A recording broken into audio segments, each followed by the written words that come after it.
memuliakan namamu, memuliakan namamu, memuliakan namamu.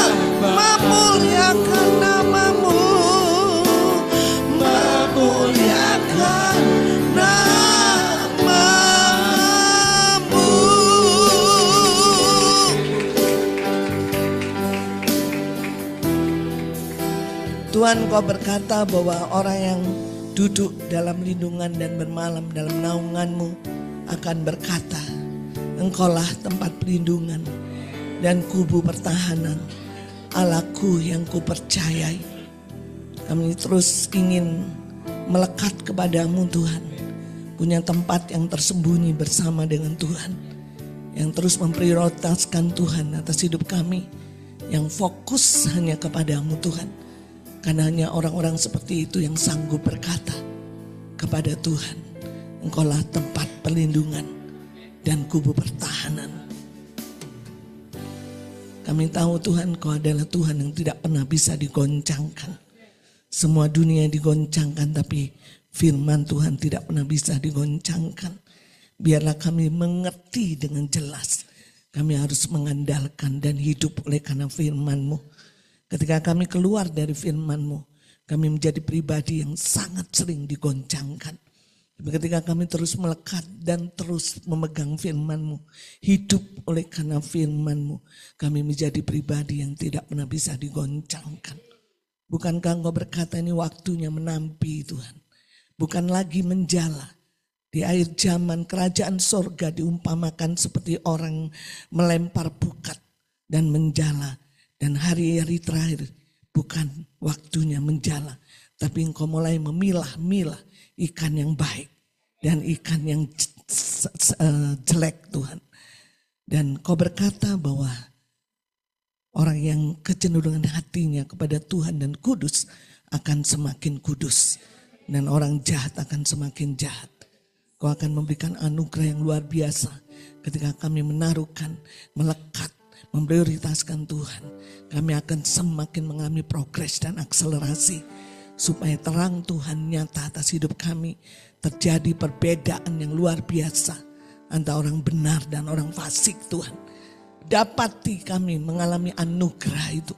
Kami betul-betul menjadi orang yang dibedakan. Melalui hidup kami, terang Tuhan semakin nyata. Kami boleh menghadirkan aliran kehidupan kerajaan Allah dimanapun Kau tempatkan Tuhan. Terima kasih gereja-Mu semakin Kau angkat menjulang tinggi di atas gunung-gunung yang lain. Dan suatu saat kami akan melihat ada banyak orang akan berbondong-bondong datang ke rumah Tuhan. Minta pengajaran dalam hidup kami. Maka itu Tuhan beri kerinduan kepada kami untuk senantiasa rindu dibentuk, diproses. Supaya kami serupa dengan Engkau. Terima kasih Tuhan, hari ini kami mau membuka hati kami selebar-lebarnya. Supaya firman yang Kau sampaikan betul-betul kami boleh serap fahami. Oleh karena Roh Kudus yang mewahyukan kami ditransform, diubahkan oleh karena firman-Mu. Dihancurkan setiap ketidakakuratan, hidup kami boleh berubah selaras dengan firman Tuhan. Dan kami menghancurkan setiap tipu daya, melihat si jahat yang mencoba mencuri firman Tuhan dengan apapun di dalam nama Yesus. Dan kami hanya izinkan kuasa Roh Kudus bekerja di tengah-tengah kami, supaya kami boleh menangkap isi hati Tuhan. Dan kami boleh mengalami Tuhan. Terima kasih Tuhan. Sepanjang firman Tuhan dibagikan, kami berdoa supaya tanda-tanda dan mujizat menyertai. Yang sakit disembuhkan, yang terikat dilepaskan, yang letih lesu dibangkitkan. Kami berdoa Tuhan supaya sungguh Tuhan nama Engkau yang ditinggikan, nama Engkau yang dimuliakan selama pemberitaan firman Tuhan. Ambil alih hamba-Mu yang akan menyampaikan firman-Mu, supaya sungguh apa yang disampaikannya kepadanya, disampaikannya kepada jemaat. Terpujilah nama-Mu yang mau serahkan pemberitaan firman Tuhan pagi hari ini ke dalam tangan Tuhan. Di dalam nama Yesus kami sudah berserah, berdoa dan mengucap syukur. Kita katakan sama-sama, amin. Silakan duduk Bapak Ibu. Shalom, puji Tuhan. Hari ini kita tanpa disadari sudah akhir daripada bulan Januari ya. Sudah minggu keempat. daripada bulan Januari tanpa terasa Bapak Ibu ya. Sepertinya cepat banget gitu ya waktu ini ya. Ya kalau orang bilang berpacu dalam melodi itu benar saudara. Kita seperti terus ya. Sebentar lagi Februari, sebentar lagi Maret, sebentar lagi April. Kita ulang tahun lagi gereja saudara. Cepat banget ya kalau kita rasa. Itu membuktikan secara profetik, secara alam roh. Ya kita percaya akan terjadi percepatan saudara. Amin ya. Ya kita akan mengalami progres lebih cepat. Karena waktu secara dunia aja cepat ya. Kita rindu supaya kita mengalami progres lebih cepat. Kita mengalami akselerasi, percepatan dalam seluruh aspek kehidupan kita. Amin. Sehingga betul-betul kita bertumbuhnya itu bukan bertumbuh yang biasa saudara. Tapi bertumbuh yang penuh dengan lompatan. Kalau perlu orang kelas 1 nggak naik kelas 2, naik kelas 3. Tapi kelas 1 naik kelas 3. Betul nggak? Karena apa? Karena kebutuhan dunia ini. Amin. Dunia semakin gelap. Dan Tuhan ingin membawa kita mengalami percepatan, pertumbuhan, kedewasaan yang penuh. Amin. Sehingga dimanapun kita berada betul-betul kita menjadi orang yang berbeda. Amin. Orang yang memiliki karakter Kristus ya. Ya hari ini kita akhir daripada minggu ini ya. 1 bulan ini kita belajar tentang bagaimana membangun keserupaan dengan Kristus ya. Minggu demi minggu kita belajar bagaimana kita membangun hidup kita boleh serupa dengan Kristus ya. Hari ini kita belajar tentang hidup seperti Yesus, makanya itu kita lihat puji-pujiannya mengarah ke sana, saudara ya. Saudara kita tahu beberapa minggu kemarin, saya perlu simpulkan, kita sudah belajar bagaimana tujuan Tuhan untuk menciptakan manusia adalah untuk serupa dan segambar dengan Kristus. Maka itu Tuhan ingin supaya tujuan kita, tujuan hidup kita harus diselaraskan dengan tujuan Tuhan. Karena itu adalah tujuan pencipta kita. Jangan berani-berani saudara punya tujuan yang lain. Betul enggak? Ya, kita harus selaraskan tujuan kita dengan tujuan Tuhan, Allah pencipta kita. Apa itu? Yaitu membuat kita serupa dan segambar dengan Kristus. Karena hanya dengan serupa dan segambar dengan Kristus kita menjadi orang-orang yang berkuasa dan memerintah di bumi ini. Saudara, itu kerinduan Tuhan. Ya, jadi kalau saya sekarang bekerja, ujung-ujungnya saya harus serupa dengan Kristus. Amin. Segambar. Kalau saya sekarang belajar atau kalau saya sekarang bertani, apapun kehidupan kita, kegiatan kita setiap hari, cita-cita, ambisi kita, semua keinginan kita, tujuannya harus selaras dengan tujuan Tuhan. Amin. Tujuan Tuhan adalah supaya kita serupa dan segambar. Kalau kita punya tujuan yang lain, saya jamin saudara akan mengalami banyak kekacauan dalam hidup saudara. Kenapa? Karena saudara tidak inline dengan tujuan pencipta. Amin. Saudara gak akan dapat penyertaan anugerah dia karena tujuan saudara tidak inline dengan dia. Betul? Jadi jangan berani-berani kita punya tujuan di luar tujuan Tuhan. Amin. Ya, dan kemarin kita juga sudah belajar saudara bagaimana apakah kita bisa hidup serupa dan segambar. Ibu Rita sampaikan, kita sanggup, betul enggak? Ya, kita sanggup mencapai tujuan untuk serupa dengan segambar. Apa buktinya? Tuhan berkata di Yeskiel ya, aku berikan roh yang baru, aku berikan hati yang baru, aku berikan hati yang taat, dijauhkanlah hati yang keras. Saudara, Roh Kudus ya yang terus menolong kita untuk mendidik kita dalam kebenaran, memasukkan kita ke dalam seluruh kebenaran. Saya juga sampaikan Tuhan juga proaktif, betul enggak? Ya, dia yang dibenarkan, dia juga yang dimuliakan, dia juga, betul enggak? Jadi kita melihat bagaimana pasti bisa kita mencapai tujuan Tuhan. Amin. Saudara harus punya kepastian seperti itu. Karena Tuhan yang punya tujuan. Kalau kita yang punya tujuan bisa gagal saudara. Bisa berhenti di tengah jalan, betul? Tapi kalau Tuhan yang punya hujan gak pernah bisa gagal. Amin. Dia akan lakukan sampai itu berhasil. Nah, jadi Bapak Ibu, kita melihat bagaimana tujuan Tuhan itu pasti kita bisa capai.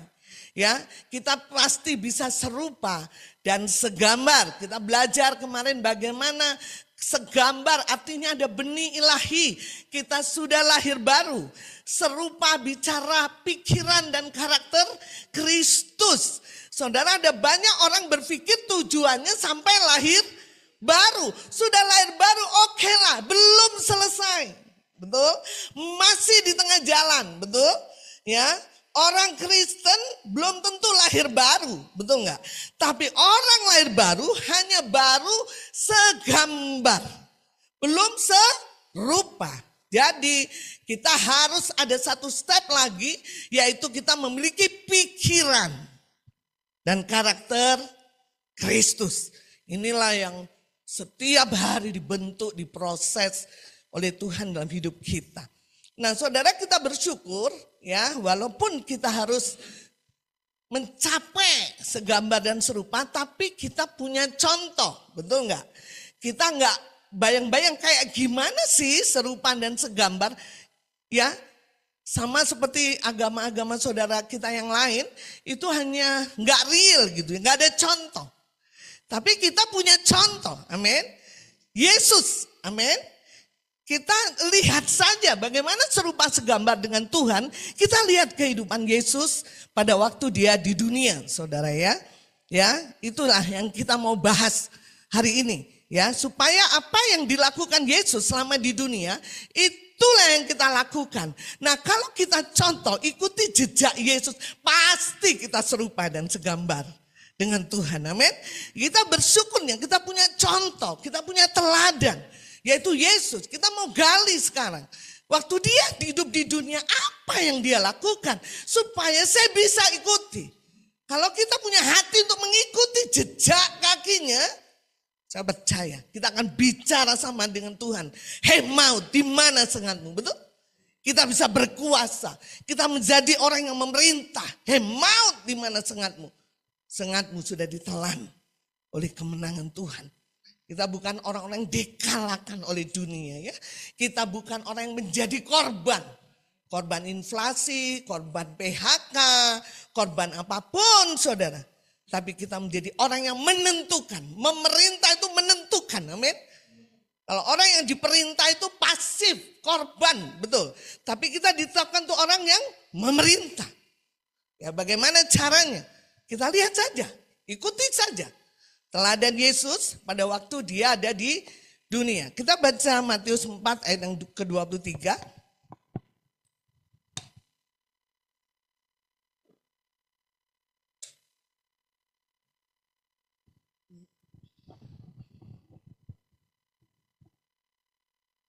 Baik, kita akan baca sama-sama. 1, 2, 3.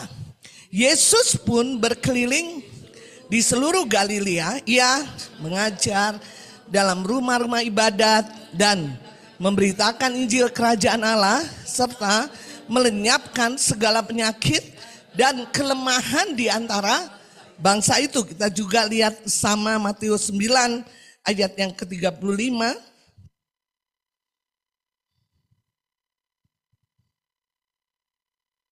Kita baca sama-sama, 1, 2, 3. Demikianlah Yesus berkeliling ke semua kota dan desa.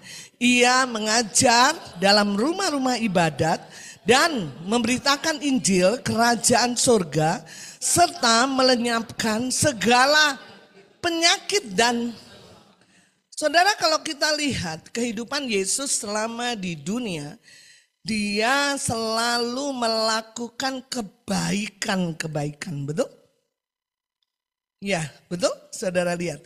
Dia berkeliling ke semua kota dan desa. Ia mengajar dalam rumah-rumah ibadat dan memberitakan Injil Kerajaan Surga, melenyapkan segala penyakit dan kelemahan. Kalau kita lihat, kehidupan Yesus selalu melakukan kebaikan, melakukan kebaikan. Ya, kenapa Yesus melakukan kebaikan? Kita harus belajar bahwa Yesus tidak berpusat pada diri sendiri. Ya, dia selalu berpusat kepada orang lain. Makanya dia berkeliling semua kota dan desa. Yang pertama, kenapa Yesus berbuat kebaikan selama hidupnya? Karena dia sudah mati dari akunya. Ya. Selama kita tidak mati dari aku kita, saudara tidak akan pernah serupa dan segambar. Betul, ya? Dia tidak lagi memiliki keinginan sendiri. Dia tidak lagi memiliki ambisi sendiri. Dia tidak memiliki lagi pikiran sendiri. Tapi dia mati dari akunya. Saudara, kenapa banyak orang berputar-putar tidak serupa dengan Kristus? Karena dia masih mempertahankan akunya. Betul? Ya. Akunya masih jadi raja di hatinya. Bukan Yesus yang menjadi raja. Dia sudah lahir baru tapi rajanya diisi dengan aku. Yesus ditaruh di sebelahnya. Yesus tidak menjadi satu-satunya penguasa tunggal atas hidupnya. Sehingga semua masih bicara aku. Pikiranku, keinginanku, ambisiku. Semuanya aku. Saudara, Yesus, kenapa dia mau pergi setiap hari gak mikirin dirinya. Dia pergi keliling ke semua kota dan desa melenyapkan segala penyakit. Karena dia sudah tidak punya kepentingan atas dirinya. Dia hanya berpusat kepada orang lain. Hidupnya memikirkan orang lain. Ya. Kita lihat ya ayatnya di Filipi 2 ayat 5 sampai 8.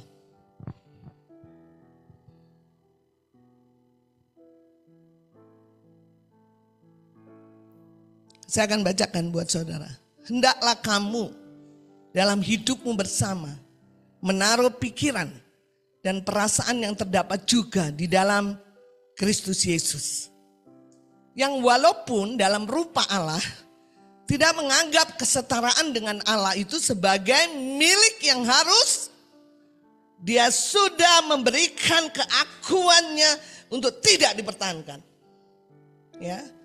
Kemudian ayat yang ke-7, melainkan telah mengosongkan, empty kata bahasa Inggris. Kosong. Artinya tidak ada satupun yang dipegang akunya. Betul? Dia kosong. Saya bilang, kalau engkau mempertahankan keakuanmu, engkau akan kosong. Ya, kosongnya dalam arti yang lain. Saudara, ini kenapa dia mengambil rupa seorang hamba dan menjadi sama dengan manusia, tidak mempertahankan setiap apa yang dia miliki, karena dia hanya ingin dipenuhi oleh kehendak Bapa. Dia hanya ingin dipenuhi oleh kepenuhan Bapa. Amin. Selama saudara tidak kosong, Tuhan sulit untuk memenuhi saudara, betul? Bagaimana mungkin kita berpusat pada orang lain?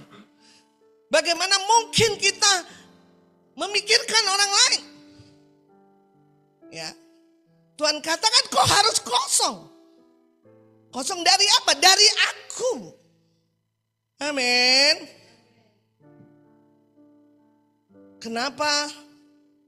Siapa ya? Pak Suster siapa yang di India ya? Madam Teresa. Kenapa dia wanginya sampai dunia? Betul? Soalnya dia bukan frontal beritakan Injil, dia bukan punya kenabian, betul? Dia bukan Reinhard Bonnke yang pintar berkhotbah, betul nggak? Kenapa? Dia begitu wangi seluruh dunia. Dia bukan orang karismatik. Karena dia mengosongkan diri. Amin. Keserupaan dengan Kristus itulah yang membuat semua orang datang kepada Tuhan. Saudara, penting sekali ya. Mengosongkan diri, menjadi hamba. Terus ayat yang ke-8, dan dalam keadaan sebagai manusia, ia telah merendahkan dirinya dan taat sampai mati, bahkan sampai mati di kayu salib. Saudara, kepenuhan Bapa harus menjadi tujuan kita. Amin. Karena tidak ada satupun yang bisa memuaskan saudara dan saya kecuali kepenuhan Bapa. Betul? Kalau kau bilang sekarang, saya pengen punya rumah mewah, aku punya mobil. Tuhan kasihlah apapun ya dengan kelaki, dengan keberuntungan. Kau punya rumah mewah. Setelah itu kau akan kosong kembali. Betul nggak? Buktikan kepada saya siapa yang bisa memenuhi kekosongan. Kecuali kepenuhan Bapa. Betul? Jangan kita salah fokus. Betul? Jangan kita kejar yang itu untuk memenuhi kekosonganmu. Tidak pernah penuh. Tapi kalau kau kosongkan hidupmu, kepenuhan Bapa kan. Amin. Saudara, saya melihat akhir zaman ini iblis ya ingin sedemikian rupa menggiring ya anak-anak Tuhan supaya apa? Supaya memiliki mental individualisme, mental mementingkan diri sendiri. Dulu waktu muda semangatnya luar biasa. Hujan angin diterjang, sakit pun diterjang. Betul? Tapi saudara, sekarang iblis mulai menggiring. Punya mobil semuanya. Mulai hitung-hitungan dengan Tuhan. Yang penting saya beginilah, yang penting. Pokoknya yang penting keluarga saya baik, punya rumah, anak saya berhasil. Saudara, dibilang iblis menggiring, itu tipis banget saudara, betul? Kita mulai berpusat pada diri sendiri. Kenapa gereja-gereja besar, saudara, saya sedang tidak menghakimi saudara ya. Sehingga menjadi gereja entertain. Karena mulai digiring untuk memuaskan diri sendiri. Mulai merasa, saya udah nyaman kok. Tapi tidak pernah mati keakuannya. Betul? Ya. Pikirannya bukan pikiran Kristus. Pikiran dunia, keinginan dunia, tujuan dunia, ambisi dunia dan semuanya dunia. Bagaimana bisa serupa dengan Kristus? Makanya kenapa saya sering kali sampaikan ini. Karena ketika kita mulai digiring saudara.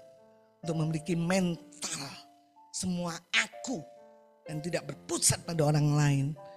Saudara bicara, saudara sedang menuju kepada kematian rohani. Karena saudara tidak mengalami kepenuhan Bapa. Saudara tidak akan pernah mengalami kepenuhan Bapa kalau saudara tidak mati dari akumu. Amin. Amin. Padahal justru saudaraku, Tuhan ingin di akhir zaman ini Tuhan ingin saudara tidak memiliki mental individualis. Tapi saudara memiliki mental kegerakan. Amin. Yang selalu bergerak bersama dengan Tuhan. Amin. Tidak lagi berpikir untuk diri sendiri. Mulai bergerak. Ya kan?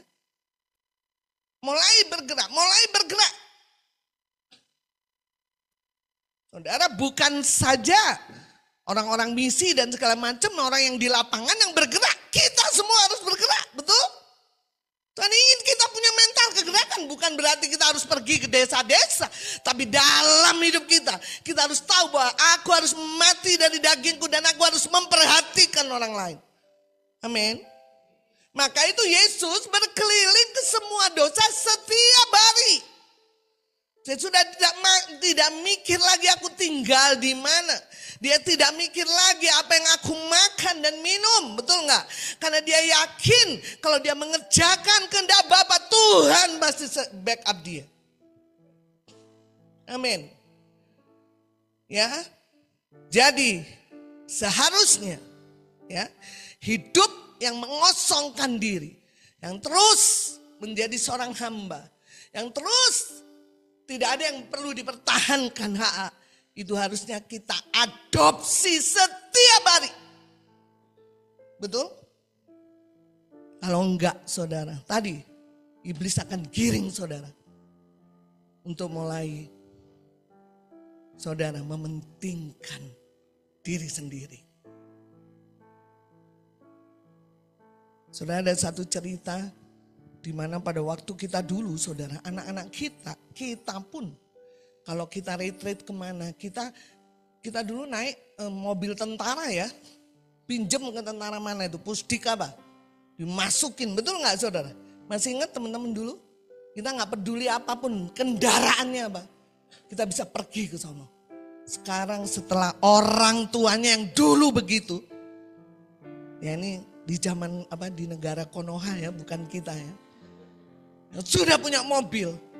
Ketika retret anak muda, anak-anaknya yang dulu orang kegerakan, dibawa ke satu tempat pakai angkot, protesnya 1000 alasan. Jangan, anak saya begini, anak saya begono.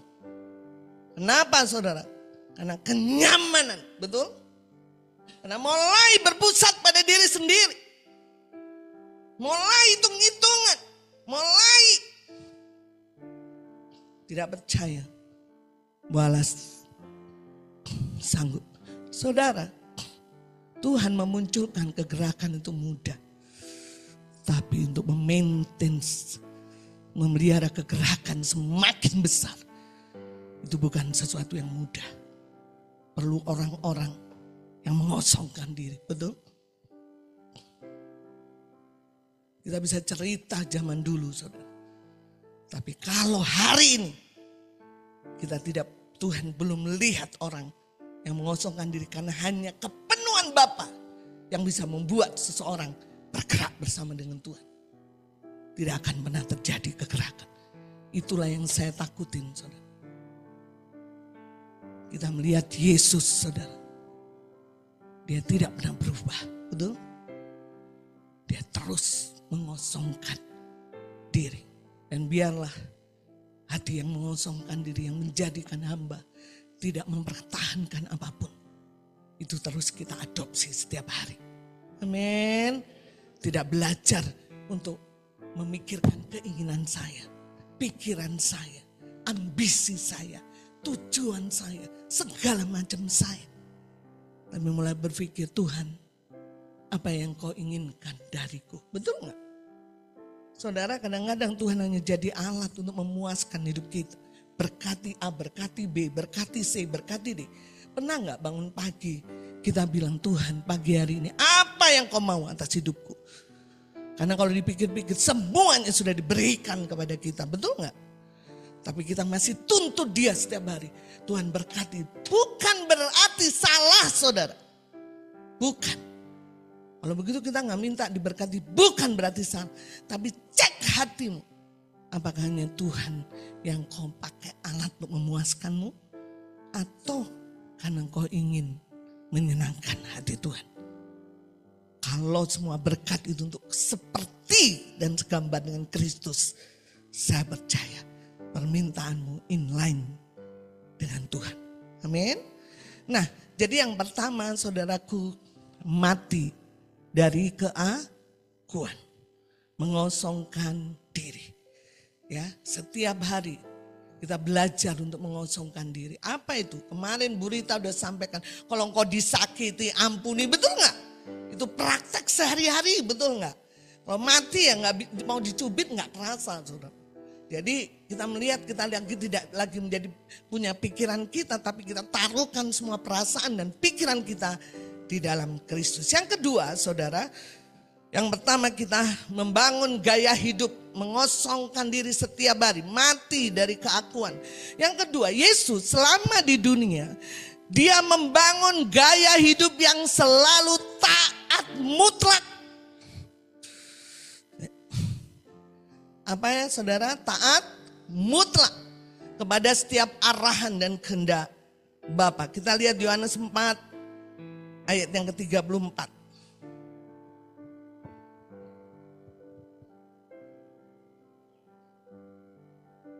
Yohanes 4 ayat yang ke-34. Kita baca sama-sama. Yohanes 4 ayat yang 34. 1, 2, 3. Kata Yesus kepada mereka, makananku ialah melakukan kehendak Dia yang mengutus aku, dan jadi Dia bisa bilang begini, Tuhan gak ada lagi yang membuat saya kuat. Karena bicara makanan, bicara kekuatan, betul gak? Kalau saya tidak taat mutlak kepadamu. Jadi taat mutlak itu sudah jadi kehidupan Yesus dan kebutuhan Yesus setiap hari. Karena dia bilang makananku ialah melakukan kehendak Bapa yang mengutus aku dan menyelesaikan pekerjaannya. Bahkan kalaupun untuk jalan ketaatan yang harus ditempuh, harus mengantarkan kepada kematian, dia penuh semangat menjalaninya, betul? Sekalipun untuk ketaatan dia harus bayar harga yang luar biasa. Yang harus mengorbankan dirinya mati di kayu salib. Dia jalani dengan penuh semangat. Amin. Itu namanya ketaatan mutlak, saudara. Dia kenal Bapaknya. Dia tahu Bapaknya tidak pernah salah. Saudara, ya. Percayalah bahwa ketika kita ikuti jejak kaki Tuhan, Yesus, kita betul-betul memiliki ketaatan yang mutlak. Apapun kita bayar.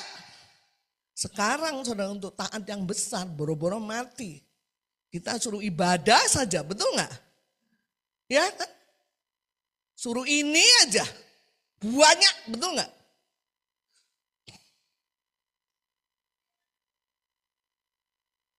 Pada waktu saya pergi ke Ponti, saudara, saya melihat medannya begitu luar biasa.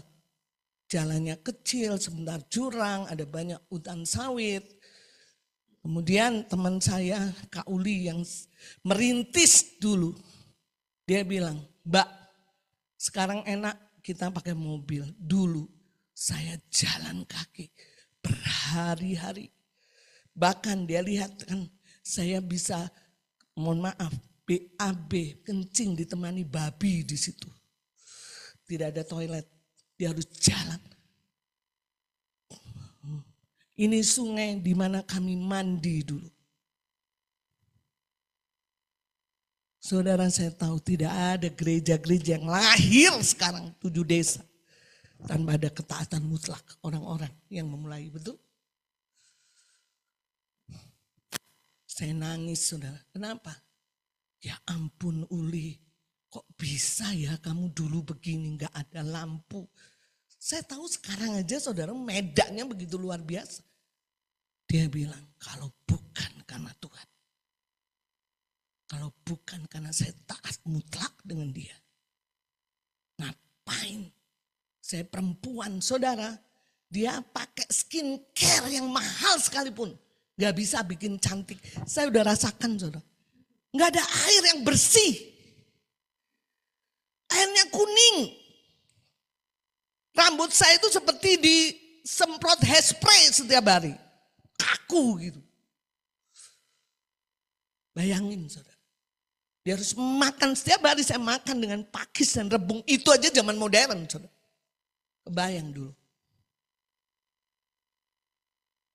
Saya udah gak ada lagi yang saya pertahankan. Dulu dia masih muda. Pengen untuk menikah. Pengen ada yang naksir. Betul? Sekarang dia udah tua sama seperti saya. Tidak ada satupun yang saya pertahankan. Tapi saya percaya kegerakan yang terjadi. Karena ada orang-orang yang taat mutlak. Amin. Jangan pernah mimpi saudaraku. Ada satu kegerakan yang besar. Kalau kita tidak mulai dengan ketaatan yang mutlak. Amin. Karena Tuhan memberikan contoh. Aku contohnya. Aku taat mutlak kepada Bapa. Dan terjadi kegerakan di seluruh dunia. Tapi percayalah saudaraku, ketaatan mutlak saudara pasti ada upahnya. Kita lihat Ibrani 11 ayat yang ke-6.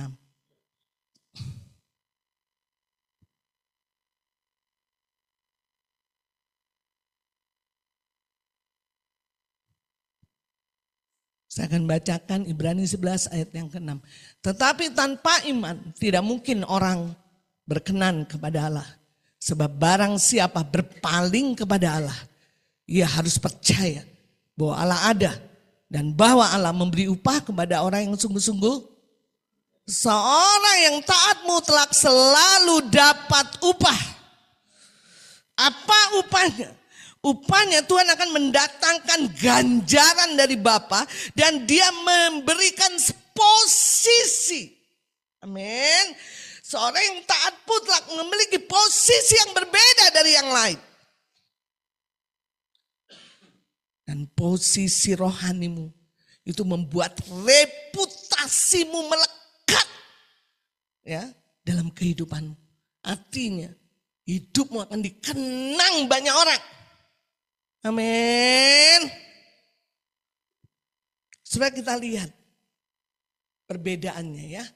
Bagaimana posisi itu membuat kita berkuasa, memerintah dan mengalahkan dunia. Saya mau bandingkan saudara ya, supaya saudara mengerti. Kita lihat Kisah Rasul, apa yang terjadi ketika anak-anak Skewa ya mengusir roh jahat ya. Kisah Rasul 13 sampai 15.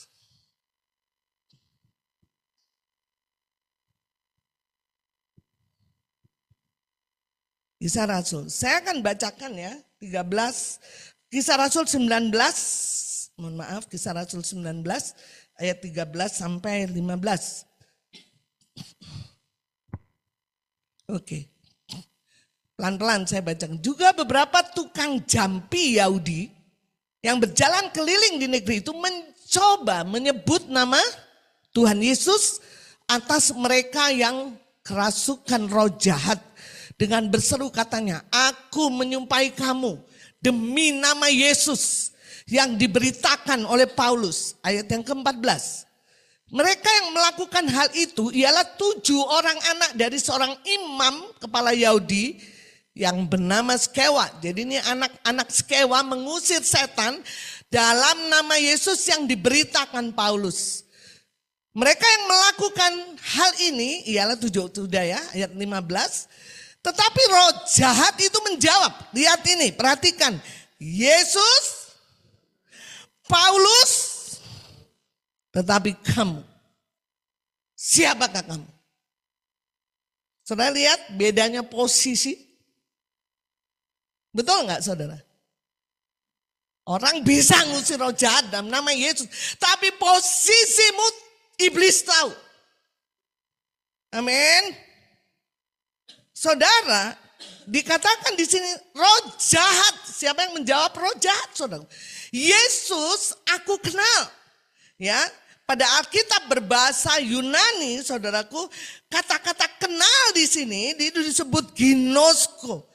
Artinya iblis mengenal Yesus karena sesuatu pengalaman yang bersifat tertentu. Artinya dia pernah tahu bahwa 2000 tahun yang lalu dia hancur gara-gara Yesus, betul? Jadi kata kenal di sini bicara tentang ginosko. Jadi iblis tahu Yesus, kenal di sini artinya dia iblis memiliki pengalaman dengan Yesus. Ada sesuatu sifat tertentu, artinya dia tahu benar yang menghancurkan dia, yang mengalahkan dia adalah Yesus. Posisi Yesus menentukan, gak usah, makanya Yesus gak pernah tengking setan. Setan yang ngacir, betul? Kenapa? Karena posisinya. Kalau engkau taat mutlak, posisimu menentukan. Yes, kau masuk ke satu desa, gak usah tengking-tengking, betul? Yang kedua, kenapa Paulus? Ya, Paulus ditulis dengan kata aku ketahui, betul nggak? Yesus aku kenal, Paulus aku ketahui. Bahasa Yunaninya itu epistamai, artinya itu seseorang yang diperhatikan dan diawasi oleh siapa? Roh jahat. Karena roh jahat tahu Paulus memiliki posisi yang luar biasa. Dia mengawasi dan mengetahui dia bukan sembarangan. Amin. Hanya ketaatan mutlakmu yang membedakan kau punya posisi. Amin. Bukan karena S2 teologi ya. Amin. Bukan karena kamu banyaknya firman. Tapi tapi karena kamu melakukan firman. Yesus, kenapa dia begitu berkuasa, saudara? Dia menghadirkan kerajaan, mengalirkan kehidupan. Kehadiran dia selalu menggoncangkan kerajaan roh jahat. Karena dia punya posisi. Paulus, kenapa dia menggoncangkan 2 tahun dia serbu Asia? Kenapa? Karena dia memiliki posisi yang melekat. Reputasi. Bicara reputasi itu bicara prestasi, betul? Anak-anak Skewa, anak-anak imam Yahudi mencontoh Paulus, mencontoh Yesus. Dalam nama Yesus aku sumpah. Apa yang terjadi? Iblis yang mengalahkan dia. Kenapa? Karena dia hanya mau enaknya saja, betul? Betul nggak? Ada banyak orang mau enaknya saja sekarang. Nggak mau bayar ketaatan mutlaknya, tapi mau pakai nama itu, betul?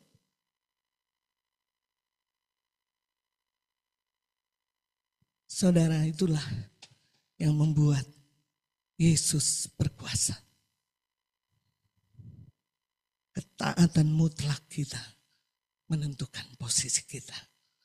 Amin.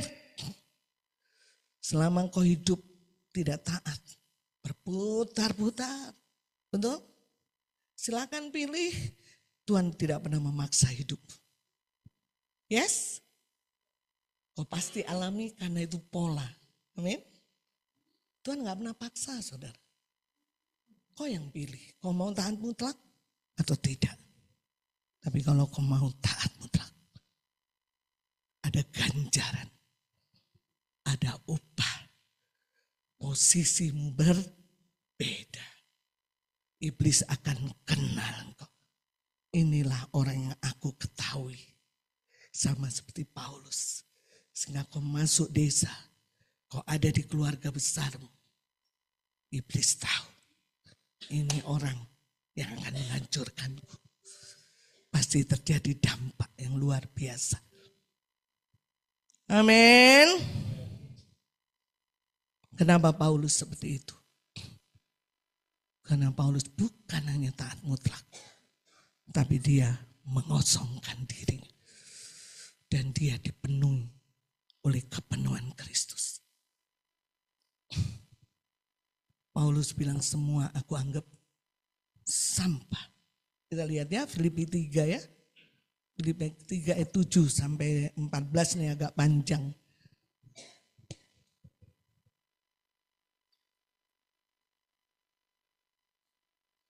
Saya akan bacakan ya, agak panjang. Ini Paulus, ini pikiran Paulus ya. Tetapi apa yang dahulu merupakan keuntungan bagiku, sekarang kuanggap rugi karena Kristus.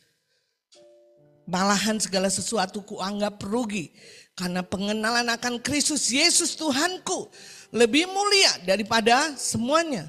Oleh karena dialah aku telah melepaskan semuanya itu dan menganggap sampah supaya aku memperoleh Kristus. Dan berada dalam dia bukan dengan kebenaranku sendiri karena mentaati hukum Taurat, melainkan dengan kebenaran karena kepercayaan kepada Kristus, yaitu kebenaran yang Allah anugerahkan berdasarkan kepercayaan. Ayat yang ke-10, yang ku kendaki ialah mengenal dia dan kuasa kebangkitannya dan persekutuan dalam penderitaannya, di mana aku menjadi serupa dengan dia di dalam kematiannya. Ayat yang ke-11. Bukan seolah-olah aku, supaya aku akhirnya beroleh kebangkitan dari antara orang mati. Ayat yang ke-12. Bukan seolah-olah aku telah memperoleh hal ini, aku telah sempurna. Melainkan aku mengejarnya, kalau aku dapat juga menangkapnya. Karena aku pun telah ditangkap oleh Kristus Yesus. Ayat 13. Saudara-saudara, aku sendiri tidak menganggap bahwa aku telah menangkapnya. Tetapi ini yang kulakukan. Aku melupakan apa yang telah di belakangku dan mengarahkan diri kepada apa yang di hadapanku. Ayat yang 14. Dan berlari-lari kepada tujuan untuk memperoleh hadiah. Yaitu panggilan surgawi dari Allah. Inilah pikiran Paulus. Sama seperti pikiran Kristus. Dia menaruhkan perasaannya dan pikirannya kepada Kristus. Sehingga apa yang dialami Kristus itu dialaminya. Saudara, ketaatan mutlak dan mengosongkan diri tidak bisa dipisahkan. Orang-orang kegerakan harus memiliki dua hal ini. Amin. Kita sedang berdoa untuk Subang. Kita berdoa untuk Lembang.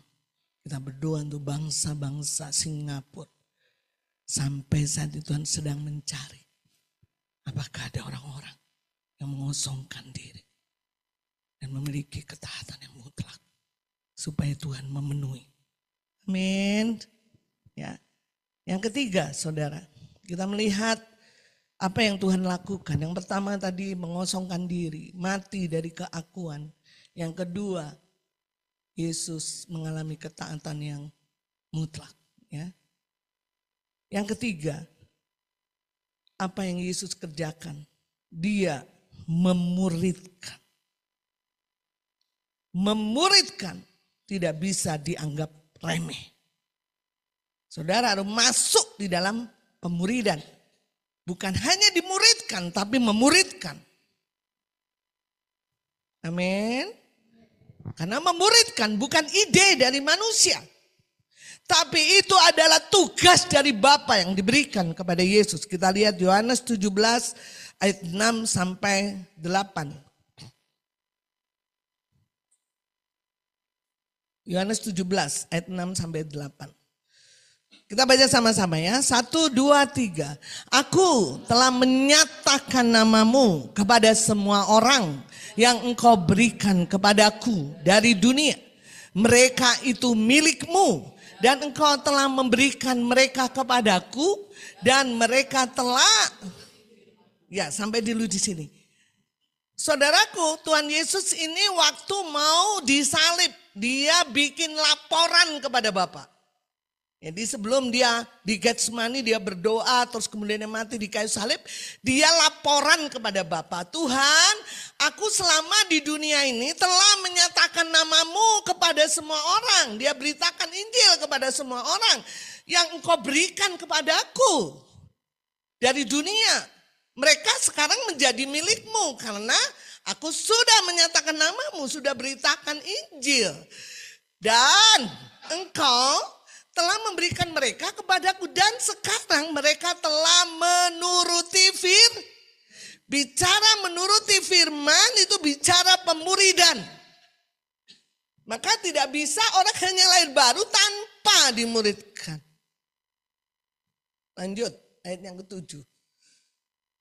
Sekarang mereka tahu Tuhan karena aku ajar, karena aku muridkan. Karena aku duplikasi. Karena impartasiku. Bahwa semua yang engkau berikan kepadaku itu berasal dari padamu. Semua orang yang saya ajar tahu. Bahwa aku ini berasal dari apa yang kuberikan. Berasal daripadamu. Ayat yang ke-8. Sebab segala firman yang engkau sampaikan kepadaku telah kusampaikan. Ini bicara pemuridan saudara. Dan mereka telah menerimanya. Mereka tahu benar sekarang bahwa aku datang dari padamu dan mereka percaya bahwa engkaulah yang telah mengutus aku. Jadi saudaraku untuk serupa seperti Kristus harus lewat pemuridan. Amin. Tidak mungkin, harus. Karena ini bukan ide manusia, ini idenya Allah. Karena Tuhan Bapa memberikan tugas kepada Yesus untuk menduplikasi. Jadi bicara pemuridan itu bukan bicara belajar Alkitab saudara. Kalau belajar Alkitab saudara bisa pergi ke seminar, saudara pergi kemana, sekolah teologi ya. Bicara pemuridan, bicara duplikasi. Tahu? Ya kalau kunci ya. Saya ingin Mbak Minten punya kunci duplikat, betul nggak? Kuncinya sama, betul nggak? Bisa membuka pintu sama-sama, karena diduplikat, betul? Jadi bicara pemuritan itu bicara duplikasi hidup. Yesus menduplikasi hidupnya kepada murid-muridnya supaya muridnya punya pikiran yang sama. Betul nggak? Punya nilai yang sama, betul? Punya keinginan yang sama.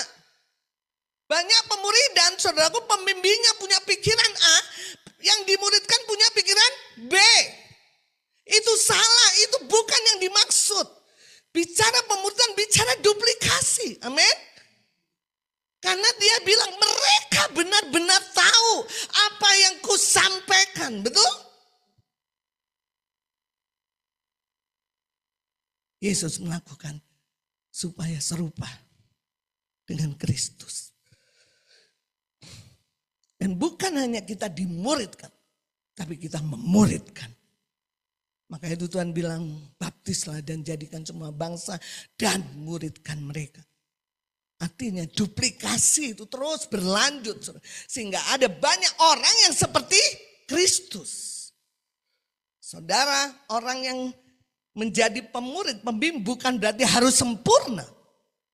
Tetapi dia dibentuk lewat pemuridan seperti Kristus. Orang yang dimuridkan dibentuk seperti Kristus. Amin. Jadi pemuridan itu bukan ide satu gereja. Ini memang tugas Bapa untuk Yesus. Bahwa dia rindu menduplikasi hidupnya. Ya. Amin.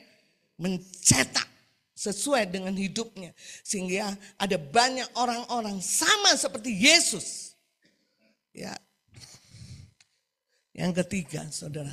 Yang keempat. Jadi tadi saya ingatkan bahwa apa yang Tuhan Yesus lakukan memang banyak, saudara. Tapi saya mau batasi sampai 4 ya. Yang pertama adalah mati dari keakuan. Adopsi, mengosongkan diri setiap hari. Yang kedua, taat mutlak. Membangun gaya hidup yang taat mutlak. Kalau engkau nggak taat mutlak, nggak pernah ada posisi dalam hidupmu. Penting banget ini. Bagaimana kita mengubah istri kita. Betul nggak? Yang deket aja, saudara. Istri mengubah suami, betul nggak? Bukan kita yang mengubah, tapi posisi kita memiliki anugerah. Sehingga semua yang mengikat cara berpikir yang salah di suami istri kita dirontokkan, betul? Ya, bagaimana kita mengubah lingkungan kita?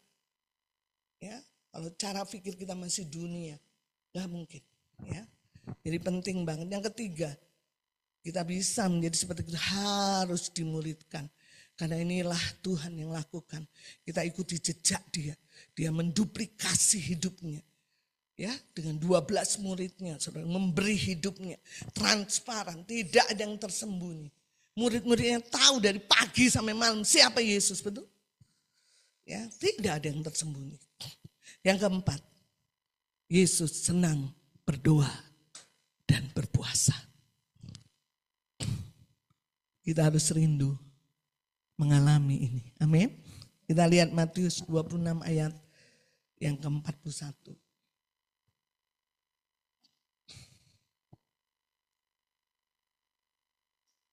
Matius 26 ayat yang ke-41.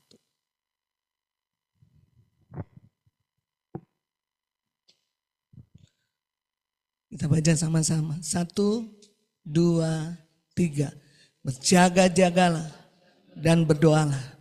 Supaya kamu jangan jatuh ke dalam pencobaan. Roh tetapi daging lemah. Karena kita lemah, maka kita harus berdoa. Dan Tuhan Yesus sadar betul, saudara. Itu yang membuat hidupnya penuh dengan doa dan puasa. Pagi hari dia berdoa, malam hari dia berdoa, betul? Dia berdoa sendirian, berdoa semalaman, doa syafaat, doa dengan tidak jemu-jemu. Dia berpuasa. Kehidupan doa dan puasa tidak bisa dipisahkan dari kehidupan Yesus.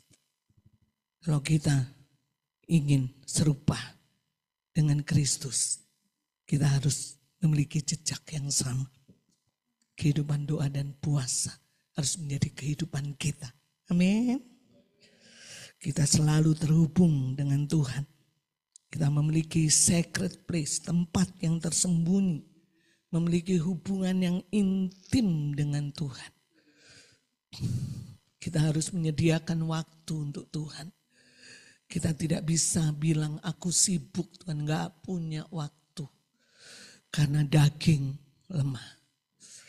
Bagaimana caranya supaya roh lebih kuat? Hanya dengan doa dan puasa. Orang-orang yang dipakai ke gerakan besar. Orang yang berdoa. Philip Mantova, saudara. Itu hampir 6 jam sebelum dia dipakai besar. Pergi ke Ungaran setiap hari berdoa. Penatua kita Ferry Siombing yang mendirikan GKKD. Dia berdoa dari pagi sampai jam 12 siang. Saya belum seperti itu, saudara. Tapi selalu orang-orang yang berdoa dan berpuasa. Yang intim dengan Tuhan. Dia to be like Jesus. Menjadi sama seperti dia. Cara berpikirnya. Tuhan melawat dia. Tuhan menolong dia. Tapi kalau engkau tidak pernah berdoa, tidak pernah berpuasa, jangan harap kita sama seperti Yesus. Amin. Kehidupan Yesus memberi contoh teladan buat kita. Saya sudah bagikan banyak tentang doa. Mari kita sama-sama mengerti. Doa bukan lagi kewajiban, tapi doa adalah kebutuhan. Amin.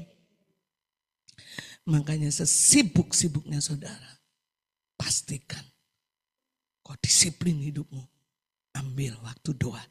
Karena daging lemah, roh penurut. Berdoalah supaya kamu jangan jatuh ke dalam pencobaan. Kenapa banyak orang jatuh ke dalam pencobaan? Karena tidak berdoa. Betul gak kalau menurut ayat ini?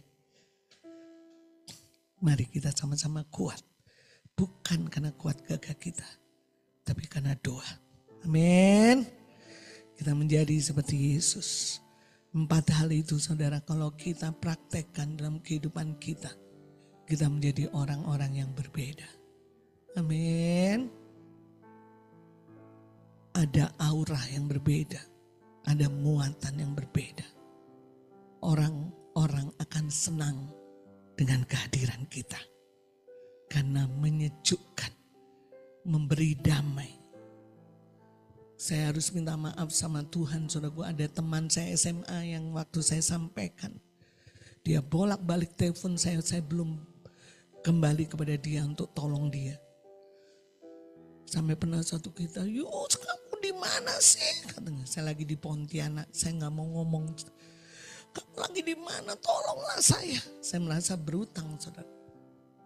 Karena saya masih di Pontianak. Sampai sekarang pun saya belum ke rumahnya. Ada banyak jeritan-jeritan di luar sana, betul? Dia WA panjang lebar, kamu tahu gak gini gitu. Aku tahu sih kamu sibuk. Tapi aku pengen menjerit karena aku tahu ketika kamu ada bersama aku rasa tenang loh Yus gini. Mungkin kita gak ngomong ABC. Tapi kehadiran kita. Amin. Berbicara banyak kepada dia. Kenapa? Karena hidup kita bukan kosong. Tapi hidup kita kepenuhan Bapa. Kenapa? Karena kita mengosongkan diri. Dan taat mutlak. Ada posisi yang berbeda. Saudara gak perlu cari posisi. Betul gak? Lakukan aja itu. Tuhan akan berikan posisi kepadamu. Dan posisi itu dikatakan reputasi. Saya sampai bacanya itu merinding. Posisi itu, ganjaran itu adalah reputasi yang melekat sepanjang hidupmu. Orang akan cerita tentang Tuhan melalui hidup. Amin. Kalau kau mungkin didudukin posisi diangkat oleh manusia. 2 tahun kau tidak menjabat seperti saya, saudaraku jadi pejabat di kantor. Setelah saya tidak menjabat, orang tidak menghormati saya, betul gak? Ya kan? Walaupun saya bersyukur Orang-orang anak buah saya sampai hari ini menghormati saya. Tapi seringkali begitu saudara ya. Tapi orang-orang yang ketaatannya mutlak, dia punya posisi. Dia memiliki reputasi yang melekat sepanjang hidupnya. Amin. Orang akan mengenang, aku tahu siapa dia. Iblis tahu siapa kita. Dan orang-orang seperti ini, orang-orang yang punya mental kegerakan. Mari kita berdiri.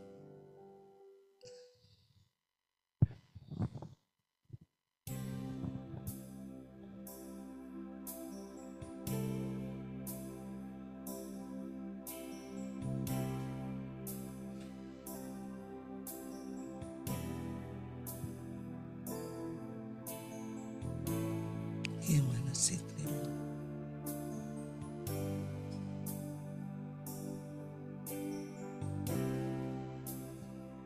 Terima kasih Tuhan untuk siang hari ini. Engkau yang rindu kami hidup seperti Yesus, sama seperti Kristus. Kami bersyukur kami punya contoh dan teladan yang luar biasa ketika Yesus ada di dunia.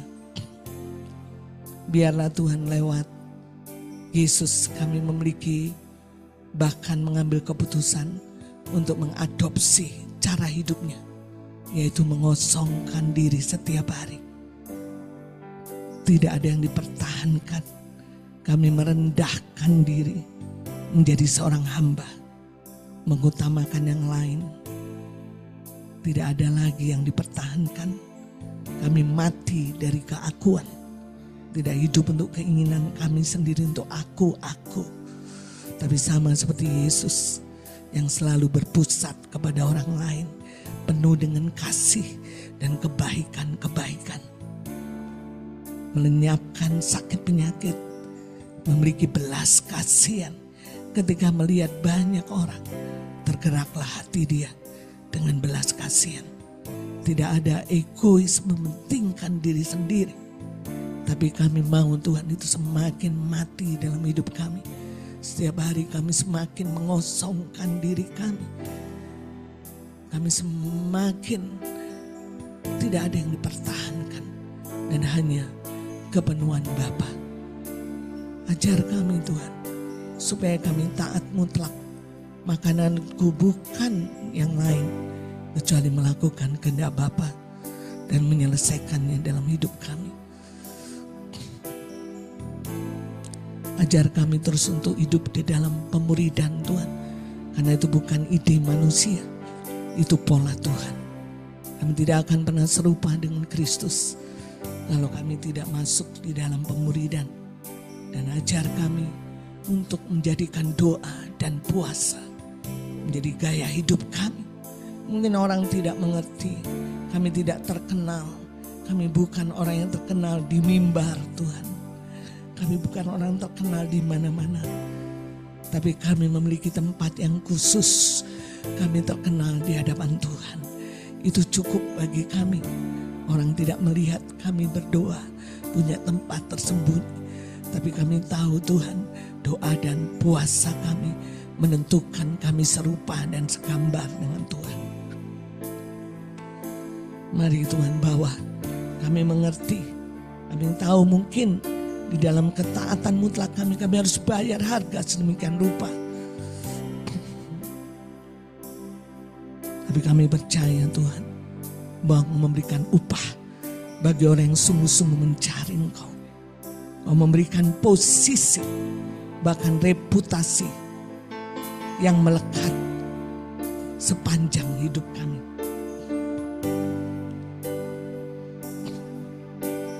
Yang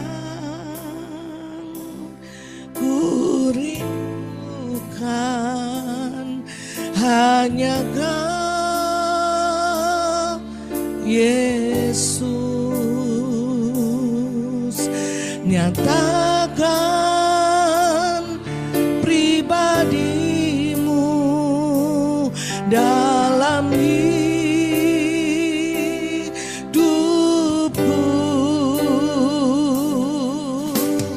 Yang ku menjadi seperti Kau Yesus, menjadi sempengiran perkataan, perbuatan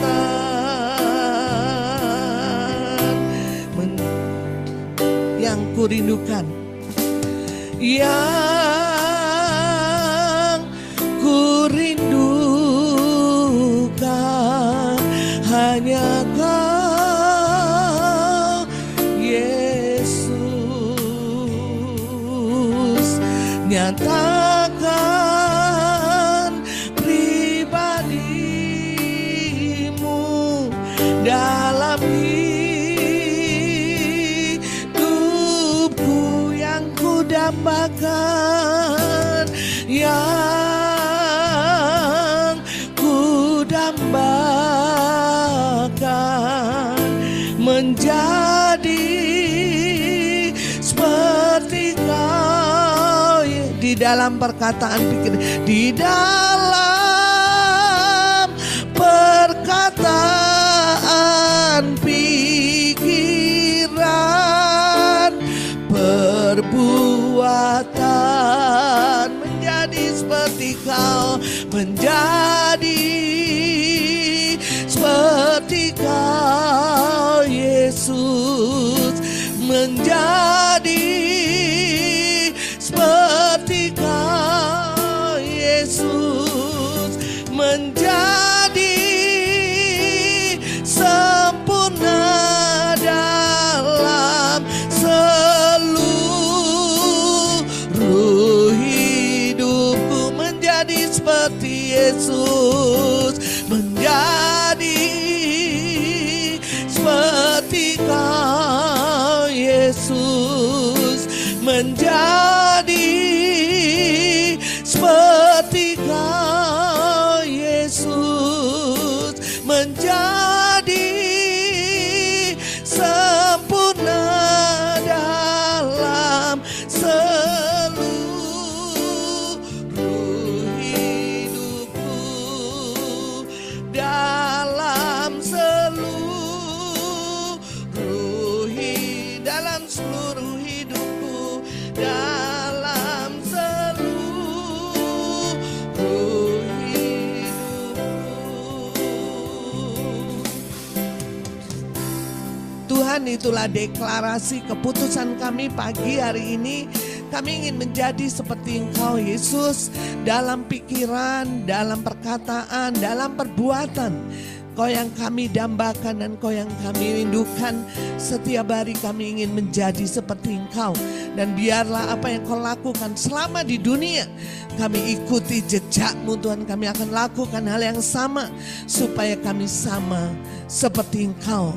Hari demi hari kami mengalami kepenuhan Bapa, dan kami berkuasa dan memerintah atas semua sekitar kami, sehingga lewat hidup kami nama Engkau ditinggikan dan dimuliakan. Tuhan, hari ini kami mau datang ke perjamuan-Mu Tuhan. Kami rindu sekali supaya Tuhan yang tolong kami untuk mengerti betapa besarnya kasih-Mu.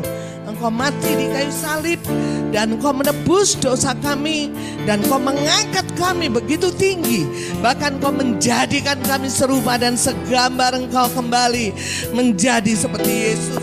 Oleh karena pengorbanan Yesus, kami kembali terhubung dengan Bapa, dan kami mengalami kenikmatan, kebaikan, apapun yang surga miliki, bahkan Yesus miliki, kami boleh miliki karena kami ahli waris-Mu Tuhan.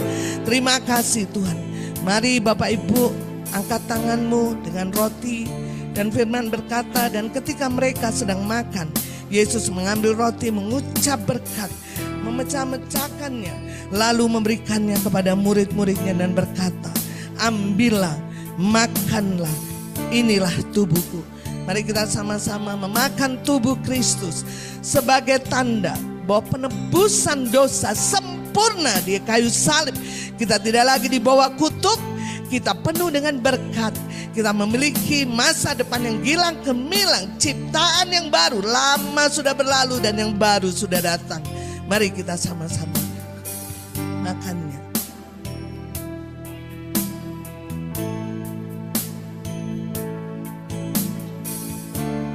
Ucapkan syukur kepada Tuhan.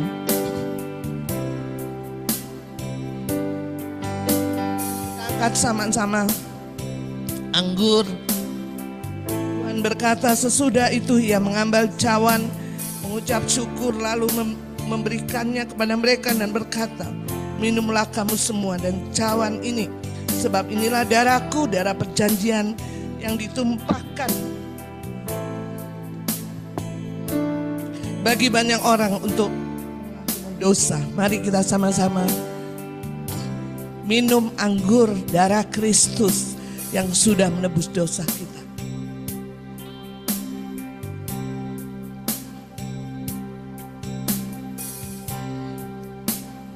Ucapkan syukur kepada Tuhan. Kami tidak mau ini hanya rutinitas, tapi kami boleh memiliki pengertian yang benar Tuhan, bahwa darah-Mu, tubuh-Mu sudah tercurah bagi kami untuk penebusan yang sempurna, sehingga kami boleh menjadi anak-Mu yang sanggup berkomunikasi dan menyebut Bapa. Kami memiliki hak yang istimewa, privilege yang luar biasa, karena kami adalah anak. Memberikan anugerah bagi kami, untuk kami menerima semua anugerah, semua warisan, semua milik Tuhan, menerima kebaikan Tuhan, janji-janji yang berharga, untuk kami boleh hidup soleh dan luput dari hawa nafsu dunia. Bahkan Kau membawa kami masuk dalam kodrat-Mu Tuhan, kodrat ilahi. Kami boleh mengerti pikiran-Mu, perasaan-Mu, oleh karena penebusan-Mu di kayu salib sempurna, selesai. Engkau yang bertanggung jawab atas hidup kami selamanya. Firman-Mu tidak pernah ada yang gugur. Terima kasih Tuhan, terima kasih. Mari saudara, angkat kedua belah tangan-Mu. Terimalah berkat Tuhan sebelum pulang ke rumah masing-masing. Percayalah bahwa Tuhan punya tujuan kau segambar dan serupa dengan Kristus, dan kau sanggup mencapainya. Karena Tuhan sudah memberikan hati yang baru, roh yang baru, hati yang taat, dan dijauhkanlah hati yang keras. Dan biarlah turunlah dalam setiap kami anugerah-Mu Tuhan, untuk kami boleh mengosongkan diri, taat mutlak. Kami boleh hidup di dalam pemuridan dan berdoa dan berpuasa menjadi gaya hidup kami, sehingga kami boleh berkuasa dan memerintah. Ada posisi, ada reputasi yang melekat dalam hidup kita, kebangunan rohani yang terjadi atas kehidupan kami, juga sekitar kami, juga desa-desa, kota-kota, dan bangsa-bangsa. Tuhan, kami berdoa supaya sungguh kuasa Roh Kudus, pekerjaan firman bekerja kuat di tengah-tengah kami, sehingga kami mampu Engkau berikan kesanggupan ilahi untuk kami terus taat mutlak kepadamu Tuhan, bukan karena kuat dan gagah, tapi oleh karena anugerah dan Roh Kudus-Mu bekerja terus atas hidup kami, menolong kami, membawa kami masuk dalam seluruh kebenaran, dan menyertai kami dari sekarang sampai selama-lamanya. Kita katakan sama-sama, amin.